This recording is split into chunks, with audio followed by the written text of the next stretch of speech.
उसका वध करना आवश्यक हो जाता है। अभी जिस माता से ये नैतिक और अनैतिक मूल्य शिक्षा से आधारित है।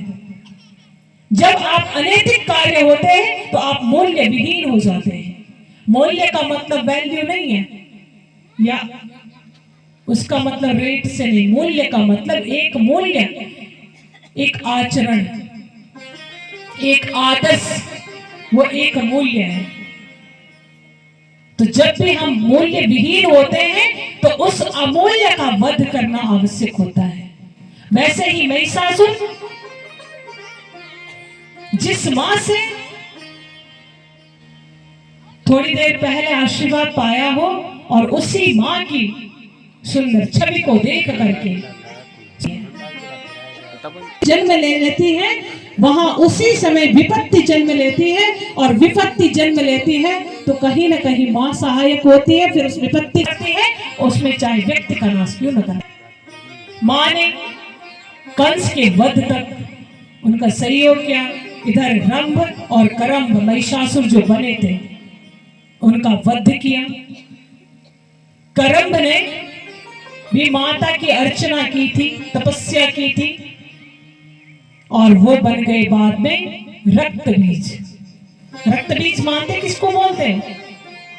अगर एक बूंद रक्त की पड़ जाए नीचे तो वहां से उतने राक्षस, और दो बूंद पड़े तो दो राक्षस, और उसको रक्त बीज कहते हैं। इस तरह से मैया ने महिषासुर और रक्त बीज का वध किया। बोल जगदम्बे मैया की। और आज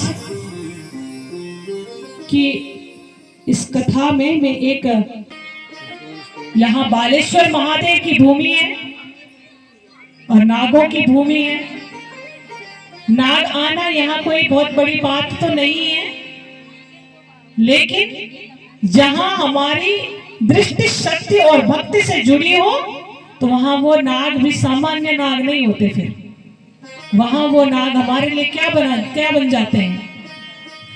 अनंतम वासुकी शेषम पद्मनाभम च कंवलम शंखपालम धृतराष्ट्रम तक्षकम कालियम तथा। क्या बन जाते हैं हमारे लिए? अनंतम, अनंत नाम का नाग बन सकता है, वासुकी नाम का नाग बन सकता है, कालिय नाम का नाग बन सकता है, तक्षक नाम का नाग बन सकता है, और इन 9 नागों में से कोई एक नाग बन सकता है। और यहाँ तो महादेव की भूमि है जहां महादेव स्वयं बाल रूप में विराजमान है। बहुत अच्छी सुंदर जगह भगवान ने अपने लिए चयन की है, और माता ने उससे भी सुंदर जगह चयन कर ली। यहाँ से महादेव के भी दर्शन और सारे देवी देवताओं के दर्शन। और एक और यहाँ पे एक आम्र वृक्ष है, आम का पेड़। आम का होगा चाहे किसी और चीज का होगा, पर मुझे उसके पत्ते ऐसे दिख रहे थे, किसी और चीज का है। उसमें भगवान गणेश जी ने दर्शन दे दिए।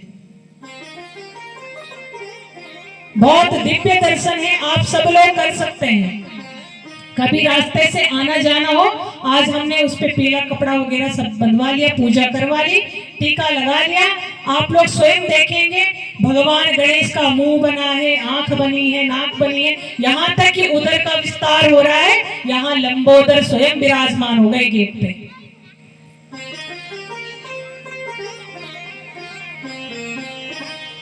मां जब भी आती है तो सबसे पहले अपने द्वारपालों को भेज देती है कि जाइए।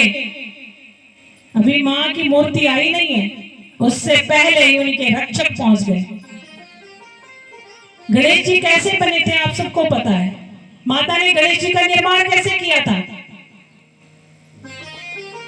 अपने शरीर के मैल से, और उन्हें द्वारपाल रखा था कि कोई भी अंदर न आने पाए, और द्वारपाल माता के आने से पहले ही आ गए। बोल जगदम्बे मैया की जय। और तीसरी रोचक बात, अंतिम बात, कि मुझे बड़ा अच्छा लग रहा है यहाँ आके, और मैं भट्ट परिवार की बेटी हूँ तो मैं अपने मायके आ रखी हूँ।